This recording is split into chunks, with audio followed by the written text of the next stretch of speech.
ভাই, এই এক টুকরো কাঠ দিয়ে কিছু তৈরি করা সম্ভব?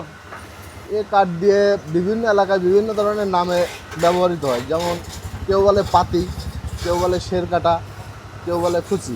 মানে এই কাঠ দিয়ে এই জিনিস তৈরি হবে?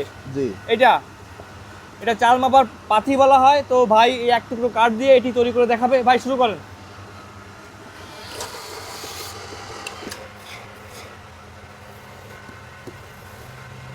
এই কত বছর করতেছেন এই কাজ? দীর্ঘ 10-12 বছর। 10-12 বছর। জি। একদিনে কতগুলো তৈরি করতে পারেন? 50-60। দর্শক, তৈরি হচ্ছে চাল মাপা পাথি। এটা কিন্তু আগে বেত দিয়ে তৈরি হতো, এক সময় বেত দিয়ে, এখন জি। কাঠ দিয়ে তৈরি হবে। দেখতেই থাকুন কিভাবে তৈরি করা হয়।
এই হয়ে গেল। জি, এটা হয়ে গেল।